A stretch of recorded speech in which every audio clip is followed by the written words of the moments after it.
90% owner bisnis di Indonesia kerja lebih keras dari karyawan mereka sendiri. Bangun jam 5 pagi, tidur sampai jam 12 malam. Semua dikerjain sendiri. Marketing, admin, operasional, sales. Dan di akhir bulan, uangnya habis sebelum impiannya terwujud. Ini bukan masalah kerja keras, ini masalah sistem yang salah. Saya akan tunjukkan kenapa bisnis kamu nggak tumbuh dan apa yang harus kamu ubah mulai detik ini. Stay, karena ini penting banget. Saya mau kamu bayangin sesuatu. Ingat pertama kali kamu buka bisnis ini, bisnis Anda, ada mimpi besar di kepala. Kebebasan, penghasilan tanpa batas, waktu penuh bersama keluarga. Tapi sekarang, kamu takut lihat rekening bank di akhir bulan. Kamu khawatir bulan depan nggak cukup bayar gaji. Kamu nggak ingat kapan terakhir kali liburan tanpa bawa laptop. Dan yang paling menyakitkan, kamu mulai ragu. Apa memang bisnisnya yang salah? Apa kamu yang kurang pintar? Apa pasar nggak butuh apa yang kamu jual? Saya udah ngobrol dengan banyak pemilik bisnis dan banyak yang punya cerita yang sama. Tapi ini yang nggak pernah mereka sadari.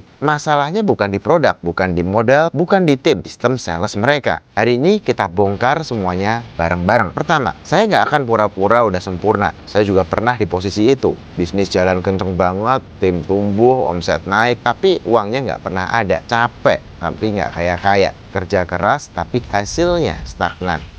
Setelah ketemu dengan banyak orang, saya mulai melihat pola yang selalu berulang. Owner yang bisnisnya tumbuh, bahkan di tengah krisis, mereka lakukan 3 hal yang berbeda. Saya akan bagikan 3 hal ini sekarang. Yang pertama, over beats hustles. Alex Hormozi pernah bilang satu kalimat itu yang mengubah cara saya melihat bisnis selamanya. Kamu nggak punya masalah marketing, kamu punya masalah over. Coba pikir ini, kalau kamu jual air di gurun Sahara ke orang yang hampir mati kehausan, kamu nggak butuh skill sales. Orang itu bakal beli sendiri dengan harga berapapun. Tapi kebanyakan owner bisnis, mereka jual sesuatu yang setengah-setengah menarik di tempat yang setengah-setengah tepat kepada orang yang setengah-setengah butuh. Dan mereka bilang, kenapa penjualannya susah? Tanyakan 3 hal ini ke diri kamu sendiri sekarang. Apakah offermu cukup jelas? Orang harus tahu dalam 5 detik apa yang mereka dapat, berapa harganya, dan kenapa harus sekarang. Bukan yang bagus, tapi yang jelas. Yang kedua, apakah resiko ada di pihak kamu? Kalau pelanggan masih ragu karena takut rugi, offermu belum cukup kuat, kasih tambahin garansi. Kasih garansi, balikin resikonya ke kamu, sehingga pelanggan bisa beli dengan lebih nyaman, aman. Berikutnya, apakah value jauh lebih besar dibanding harga? Kalau orang bilang mahal, mereka belum cukup ngerasain value-nya. Ini bukan soal murahin harganya, tapi perbesar persepsi nilai,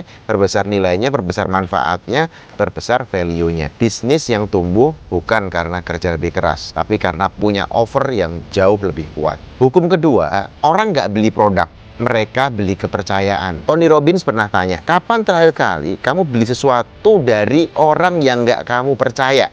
Never, nggak pernah. Bener kan? Di era sekarang orang punya ribuan pilihan, puluhan ribu, ratusan ribu, jutaan pilihan kalau kita di marketplace, TikTok, Shopee. Mereka nggak butuh produk kamu, mereka butuh alasan untuk percaya sama kamu. 3 cara bangun kepercayaan itu. 1, konsistensi. Hadir setiap hari di media sosial, di WhatsApp, dimanapun pelangganmu berada. Orang percaya pada yang selalu ada, bukan yang tiba-tiba muncul waktu mau jualan. 2, transparansi. Ceritain prosesmu, tunjukin di balik layar, akui kesalahan. Orang nggak butuh kamu sempurna, mereka butuh kamu nyata. 3, bukti sosial. 1 testimoni pelanggan senilai 1000 kata di iklan. Kumpulkan review pelanggan yang beneran puas, minta referral, dokumentasikan hasil nyata perubahan dalam hidup mereka. Ingat, sebelum orang beli dari bisnismu, mereka harus percaya pada industrinya, percaya produknya, dan yang terpenting percaya pada kamu sebagai orang di balik bisnis itu. Kenapa orang harus beli dari produk ini? Kenapa orang harus beli produk ini dari kamu? Itu trust. Hukum ketiga, saya belajar ini dan memahami volume menentukan siapa yang menang. Ini yang Gary Vee selalu teriak-teriakin dan banyak orang nggak mau dengar. Karena ini nggak seksi,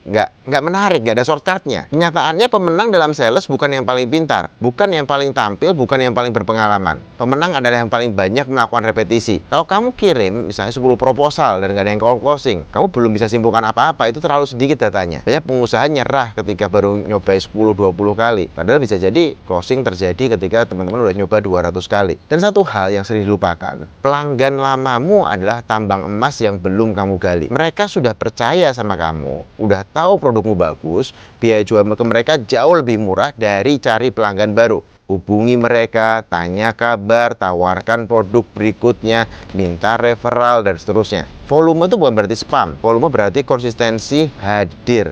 Konsisten hadir, konsisten follow up, dan konsisten memberikan value.